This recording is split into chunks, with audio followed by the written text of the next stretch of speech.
BBR TV news కు స్వాగతం. నేను మీ సాయి. అనకాపల్లిలో ఈ రోజు స్థానిక 84వ వార్డు కోట్ను వీధిలో టీడీపీ, జనసేన, బీజేపీ ఉమ్మడి అభ్యర్థి అయిన కొనతాల రామకృష్ణకి మద్దతుగా గ్లాస్ గుర్తుపై ఓటు వేసి రామకృష్ణను అత్యధిక మెజార్టీతో గెలిపించవలసిందిగా ప్రజలను కోరడం జరిగింది. ఈ జగన్ నియంత పాలన పోవాలంటే టీడీపీ, జనసేన, బీజేపీ ఉమ్మడి ప్రభుత్వం ఏర్పాటవ్వాలని, ప్రజలకు ఈ దుష్ట పాలన నుంచి విముక్తి కావాలని ఈ కార్యక్రమానికి ముఖ్య అతిథిగా విచ్చేసినటువంటి 84వ వార్డు ఇన్ఛార్జ్ మాదంశెట్టి నీలబాబు ప్రజలను కోరారు. ఈ కార్యక్రమంలో తెలుగుదేశం పార్టీ తరపున అనకాపల్లి పట్టణ ప్రధాన కార్యదర్శి రామకృష్ణ, కోట్ని రాంబాబు, తలారి లక్ష్మీప్రసాద్, డొంకా దుర్గనాయుడు, మాజీ కౌన్సిలర్ కరణం శ్రీనివాసరావు, కొనతాల కృష్ణ, మామిడి రాధాకృష్ణ, జనసేన కార్యకర్తలు దుడ్డు నాగేశ్వరరావు, కోట్ని హరి, మధ్య శ్రీనివాసరావు, సాలాపు శ్రీను, ప్రసాద్, రవి, నాగిరెడ్డి, మధు అధిక సంఖ్యలో కార్యకర్తలు, నాయకులు విశాఖపట్నంలో ఎన్నికల ప్రచారంలో భాగంగా వైసీపీ రీజనల్ కోఆర్డినేటర్ వైవి సుబ్బారెడ్డి మాట్లాడుతూ సిద్ధం సభలతో బీజేపీ, జనసేన, తెలుగుదేశం పార్టీ కూటమి పార్టీలో భయం పెరిగిందని ఆయన పేర్కొన్నారు. సిద్ధం సభలతో టీడీపీ, జనసేన, భారతీయ జనతా పార్టీ కూటమిలో భయం పెరిగిందని ఆయన పేర్కొన్నారు. గడిచిన 5 ఏళ్లలో పేదోడికి జరిగిన మేలే మమ్మల్ని మళ్లీ విజయ పదంలోకి నడిపిస్తుందని ఆయన ధీమా వ్యక్తం చేశారు. గడప గడపకు కార్యక్రమాన్ని మరొకసారి విస్తృతంగా చేపట్టనున్నట్లు ఆయన తెలిపారు. మంత్రి బొత్స సత్యనారాయణ, మంత్రి గుడివాడ అమర్నాథ్, పార్టీ జిల్లా అధ్యక్షుడు కోలా గురువులతో కలిసి ఆయన మీడియాతో మాట్లాడారు. వైఎస్ఆర్సీపీ 175 అసెంబ్లీ స్థానాలకు, 24 పార్లమెంటు స్థానాలకు మొత్తం అభ్యర్థులను ఒకేసారి ప్రకటించి ఎన్నికలకు సిద్ధమైతే ప్రతిపక్ష కూటమి ఇప్పటికీ తిప్పలు పడుతుందని ఎద్దేవా చేశారు. 2014, 2019 ప్రజలను మోసం చేసిన కూటమి మరోసారి మోసం చేసేందుకు సిద్ధమైందని, ప్రజలంతా అప్రమత్తంగా ఉండాలని ఆయన ఈ సందర్భంగా కోరారు. వారాహిపై పవన్ ఎన్నిసార్లు ఎక్కారు, ఎన్నిసార్లు దిగారు, అది ఏమైనా ఉందా? కేవలం చంద్రబాబు కోసమే ఆయన ఆరాటమని వైవి సుబ్బారెడ్డి దుయ్యపట్టారు. ప్రధాని మోదీ రాకుంటే ఎన్నికల ప్రచారం కూడా చేయలేని స్థితిలో ప్రతిపక్ష కూటమి ఉందని ఆయన ఎద్దేవా చేశారు. 5 ఏళ్లలో తమ ప్రభుత్వం చేసిన అభివృద్ధి, సంక్షేమంపై ప్రజల ముందు తాము చర్చకు సిద్ధంగా ఉన్నామని, మా ఎన్నికల ప్రచారాన్ని అనుసరించే దుస్థితిలో కూటమి నేతలు ఉన్నారని వారిని దుయ్యబట్టారు. వైసీపీ విశాఖ పార్లమెంట్ అభ్యర్థి బొత్స శాంతి మాట్లాడుతూ విశాఖ నగరం అభివృద్ధి చెందాలంటే తనను భారీ మెజార్టీతో గెలిపించాలని ఆమె ప్రజలను కోరారు. విశాఖపట్నం ఉత్తరాంధ్ర కోసం పాటుపడింది సీఎం జగన్మోహన్ రెడ్డి మాత్రమే అని ఆమె కొనియాడారు. ఈ కార్యక్రమంలో వైసీపీ ఉమ్మడి డిప్యూటీ రీజనల్ కోఆర్డినేటర్ తిప్పల నాగిరెడ్డి, మేయర్ గొలగాని హరివెంకట కుమారి, ఎమ్మెల్యే అభ్యర్థులు ముత్తంశెట్టి శ్రీనివాసరావు, వాసుపల్లి గణేష్ కుమార్, ఎంవివి సత్యనారాయణ, కెకే రాజు తదితరులు పాల్గొన్నారు.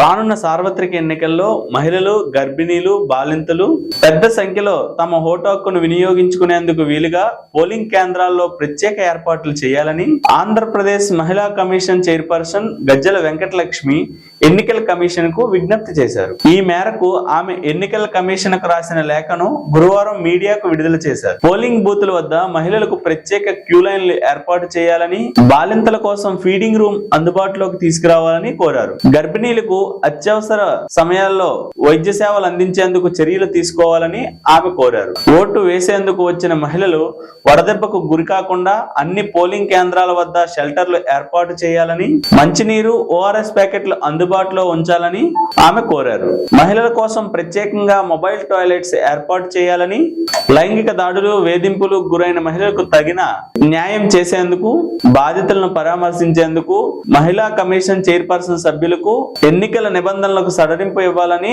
ఆమె కోరారు. గిరిజన మహిళలకు ఎన్నికలపై అవగాహన కల్పించేందుకు మహిళా కమిషన్ సభ్యులకు అనుమతి ఇవ్వాలని ఆమె ఎన్నికల కమిషన్ కు విజ్ఞప్తి చేశారు.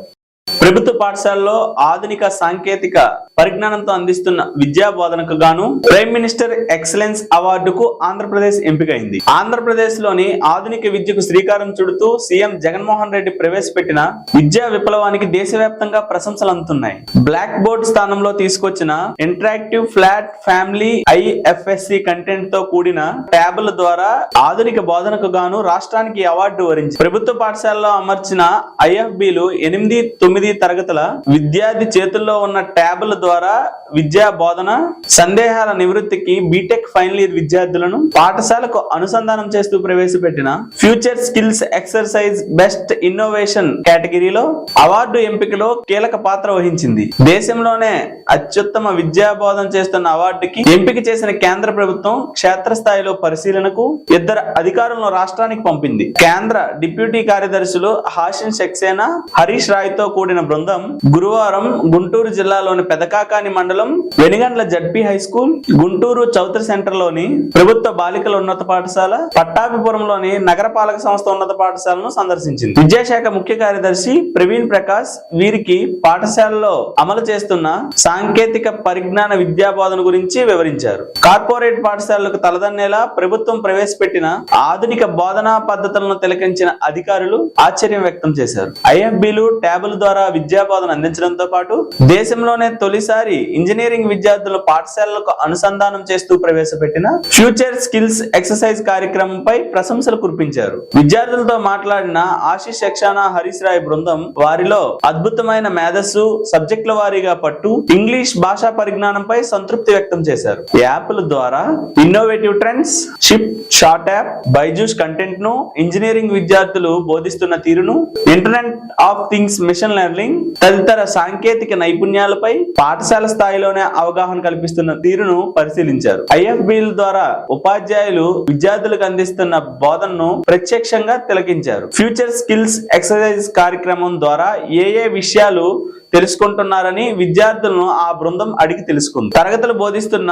బీటెక్ ఫైనల్ ఇయర్ విద్యార్థులతోనూ ఆ బృందం మాట్లాడింది. 3 పాఠశాలల సందర్శన ముగించుకున్న అధికారుల బృందం సంబంధిత విద్యార్థులు చదువుతున్న కళ్లెం ఇంజనీరింగ్ కళాశాలకు వెళ్లి యాజమాన్యంతో చర్చించారు. ఈ కార్యక్రమంలో Samagra Shiksha project director K V Srinivasula Reddy, RJD B Lingeshwar Reddy, DEO P Sailaja, CSEIT cell ప్రతినిధి రమేష్, హెడ్ మాస్టర్లు పాల్గొన్నారు. అనకాపల్లి పట్టణం జనసేన పార్టీ కార్యాలయంలో ఉమ్మడి అభ్యర్థిగా పోటీ చేస్తున్నటువంటి కొనతాల రామకృష్ణ సమక్షంలో గ్రామ కమిటీల గురించి కూలంకుషంగా చర్చించడం మరియు ఆయా బూత్ కమిటీల మీద విశ్లేషణ చేయడం జరుగుతుంది. ఉమ్మడి అభ్యర్థిగా పోటీ చేస్తున్న కొనతాల రామకృష్ణకి సహాయ సహకారాలు పూర్తిగా అందిస్తామని తెలుగుదేశం పార్టీ, భారతీయ జనతా పార్టీకి చెందిన వివిధ గ్రామాల నుంచి వచ్చినటువంటి యువకులు, పెద్దలు అందరూ కూడా చెప్పడం, రాబోయే ఎలక్షన్స్ లో గ్రామాల్లో బూత్ మీద ఎటువంటి పర్యవేక్షణ చేయాలని, ఏ విధంగా ఓటర్ని కలుపుకోవాలి, ఓటర్ కి మన ఉమ్మడి మేనిఫెస్టో ఏ విధంగా చెప్పాలి,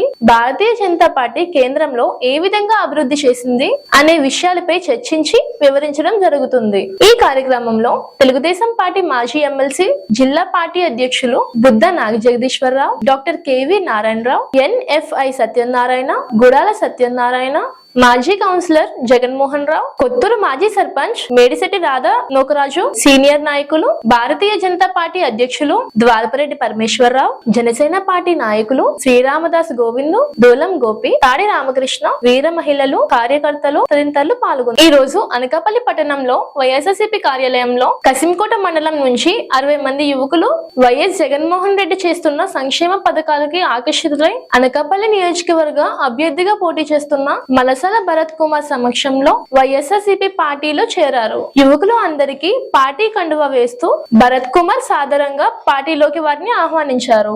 యువకులు వైఎస్ఆర్సీపీ పట్ల ఆకర్షితులై చేరడం వల్ల వైఎస్ఆర్సీపీ పార్టీ అనకాపల్లిలో మరింత బలోపేతం అవుతుందని అనకాపల్లి నియోజకవర్గ అభ్యర్థి భరత్ ఆశాభావం వ్యక్తం చేశారు.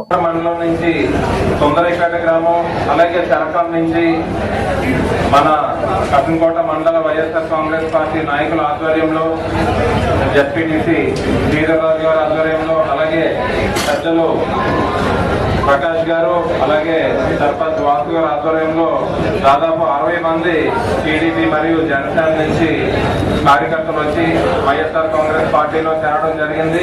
అందరూ యువకులు చాలా ఉత్సాహంగా జగన్మోహన్ రెడ్డి గారు యువతకి అవకాశం కల్పించే, నాలాంటి యువతకి అవకాశం కల్పించారు కాబట్టి మీతో మేము ఉంటామన్నా అని చెప్పి వాళ్ళందరూ కూడా నాతో పాటు జర్నీ చేయడానికి సిద్ధంగా ఉన్నామని, జగన్మోహన్ రెడ్డి గారి కోసం కష్టపడి రానున్న ఎన్నికల్లో ఎన్నికల్లో మంచి మెజార్టీలో గెలిపిస్తామని నాకు అండగా ఉందామని వచ్చారు. వాళ్ళందరికీ సాధారణంగా వైఎస్ఆర్ కాంగ్రెస్ పార్టీ పెద్దల తరఫున నాయకుల తరఫున స్వాగతం తెలుపుతున్నాం. అదే విధంగా ఏ విధంగానైతే ఇంతమంది యువత వైఎస్ఆర్ కాంగ్రెస్ పార్టీలో జాయిన్ అయ్యారో ఈ రోజు నుంచి మొదలుకొని ప్రతిరోజు జాయినింగ్స్ ఉండేలాగా నాయకులందరూ కృషి చేసి వైఎస్ఆర్ కాంగ్రెస్ పార్టీని అనకాపల్లిలో మళ్ళీ అసెంబ్లీలో పార్లమెంట్ లో మంచి మెజార్టీలో గెలిపిస్తారని కోరుకుంటూ దీనికి సహకరించిన మన దండి నాయుడు గారు, అలాగే సుందరపేట మరియు తెలకం ఆ డివిజన్ లో ఉన్న నాయకులు అందరూ మంచిగా సహకరించి మంచి వర్క్ చేసి ఆ జోన్ అంటే వైఎస్ఆర్ కాంగ్రెస్ కి మంచి పట్టు ఉంది. పోయినసారి వచ్చిన మెజార్టీ కంటే డబుల్ మెజార్టీ వచ్చేలాగా వాళ్ళందరూ కృషి చేస్తారని ఆశిస్తూ ఈ అవకాశం ఇచ్చిన పెద్దలందరికీ ధన్యవాదాలు తెలుపుకుంటున్నాను. పరిణామం యువకులందరూ కలిసి జగన్మోహన్ రెడ్డి గారికి మద్దతు పలుకుతామని నాతో కలిసి, అలాగే జగన్మోహన్ రెడ్డి గారి యువతకు అవకాశం కల్పించారన్నా మీతో పాటు మీకు అండగా ఉండి రానున్న ఎన్నికల్లో మీకు సపోర్ట్ గా ఉండి మంచి మెజార్టీలో గెలిపిస్తామని కసింకోట మండల పెద్దల ఆధ్వర్యంలో జాయిన్ అవడం జరిగింది. మా వైఎస్ఆర్ కాంగ్రెస్ పార్టీ పెద్దలు నాయకుల తరఫున వాళ్ళందరినీ స్వాగతిస్తున్నాం. అదే విధంగా వాళ్ళకు కూడా నేను మాటిచ్చాను, జాయిన్ అయిన ప్రతి ఒక్కరికి కూడా ఎప్పుడు వాళ్ళకి అందుబాటులో ఉండి వాళ్ళకి ఏ సమస్య వచ్చినా కానీ నేను అండగా ఉంటాను. అదే విధంగా వాళ్ళ గ్రామాల అభివృద్ధికి మా వైపు నుంచి పూర్తి మద్దతు, పూర్తి సహకారం అందిస్తానని తెలియజేయడం జరిగింది.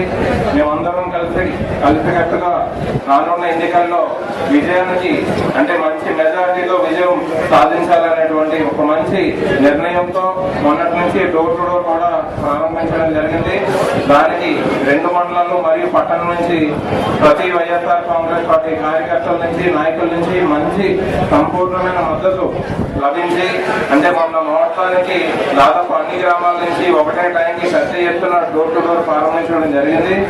దానికి మా నాయకులందరికీ, పెద్దలందరికీ, కార్యకర్తలకి కృతజ్ఞతలు తెలుపుకుంటూ ఇదే విధంగా రానున్న 50 రోజులు కష్టపడి ప్రజలకి జగన్మోహన్ రెడ్డి గారి చేసిన సంక్షేమం ఏ విధంగా ఉందో వాటిని వివరించి మళ్ళీ జగన్మోహన్ రెడ్డి గారిని ఎందుకు గెలిపించాలనేటువంటి దాన్ని ప్రజలందరిలోకి తీసుకెళ్లి ఇదే ఉత్సాహంతో రానున్న 50 రోజులు పనిచేయాలని వాళ్ళందరినీ కోరుకుంటూ, అదే విధంగా మా నాయకులు కూడా ఎంతో సమన్వయంగా, నేను కొత్తగా వచ్చినప్పటికీ కూడా ఇక్కడ ఉన్న నాయకులందరూ ఒకప్పుడు నాయకుల్ని తయారు చేసిన వాళ్ళు, గెలిపించిన వాళ్ళు కాబట్టి వాళ్ళందరి సలహాలు, వాళ్ళందరి సూచనలు నేను ఫాలో అవుతూ ఏ విధంగా ముందుకెళ్ళాలి అనేటువంటి దాన్ని ఒక యాక్షన్ ప్లాన్ ప్రిపేర్ చేసుకోవడం జరిగింది.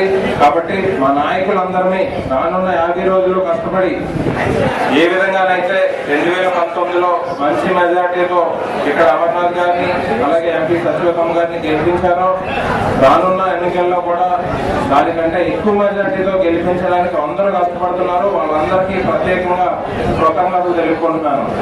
జై జగన్.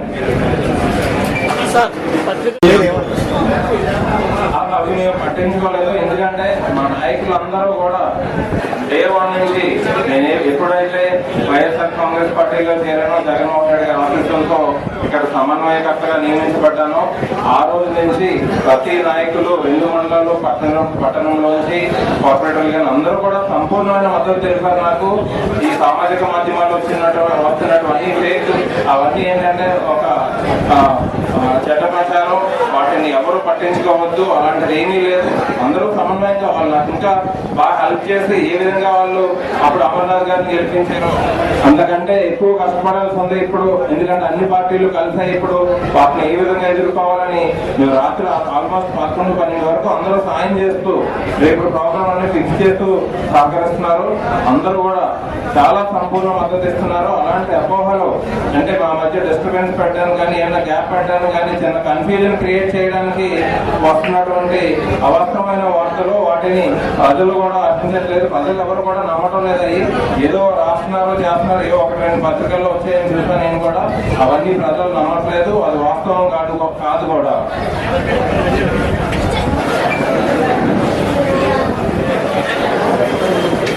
అనకాపల్లి ప్రజలు ఎప్పుడూ కూడా మంచిని కోరుకుంటూ మంచి సంక్షేమ పథకాలు చేసేటువంటి ప్రభుత్వాన్ని ఎన్నుకుంటారని మలసాల భరత్ తెలిపారు. విలేకరులతో నిర్వహించిన మీడియా సమావేశంలో మలసాల భరత్ మాట్లాడుతూ పూర్వంలాగే అనకాపల్లి నియోజకవర్గ ప్రజలు వైఎస్ జగన్మోహన్ రెడ్డి సంక్షేమ పథకాల పట్ల గడప గడపకి ఇంటికి వెళ్ళినప్పుడు తనను అత్యంత ఆదరణతో పలకరిస్తున్నారని, అదే విధంగా రాబోయే ఎలక్షన్స్ లో కూడా ఆశీర్వదిస్తామని వారు అనడం చాలా ఆనందదాయకంగా ఉందని, రాబోయే ఎలక్షన్స్ లో వైఎస్ఆర్సీపీని మరొక్కసారి అధికారంలోకి తీసుకురావడం ఖాయమని భరత్ ధీమా వ్యక్తం చేశారు. రాష్ట్ర ప్రభుత్వం 99% హామీలు నెరవేర్చి ఓటు అడగడానికి ప్రజల ముందు వెళ్తున్న ఏకైక ప్రభుత్వం వైఎస్ఆర్సీపీ అని, మంచి చేస్తేనే ఓటు వేయండి అని దమ్ము ధైర్యం చెప్పేటువంటి వ్యక్తి మా అధ్యక్షుడు జగన్మోహన్ రెడ్డి అని మలసాల భరత్ కొనియాడారు.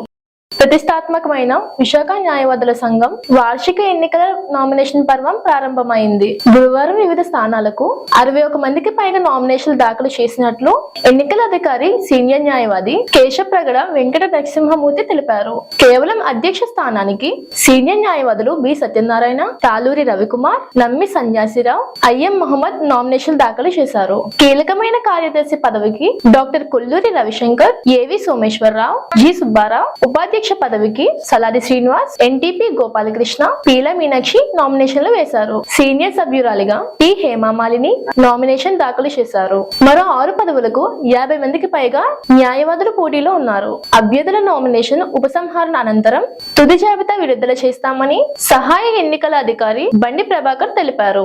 ఏప్రిల్ 4వ తేదీన ఉదయం 10 గంటల నుంచి సాయంత్రం 5 గంటల వరకు ఎన్నిక జరుగుతుందని చెప్పారు.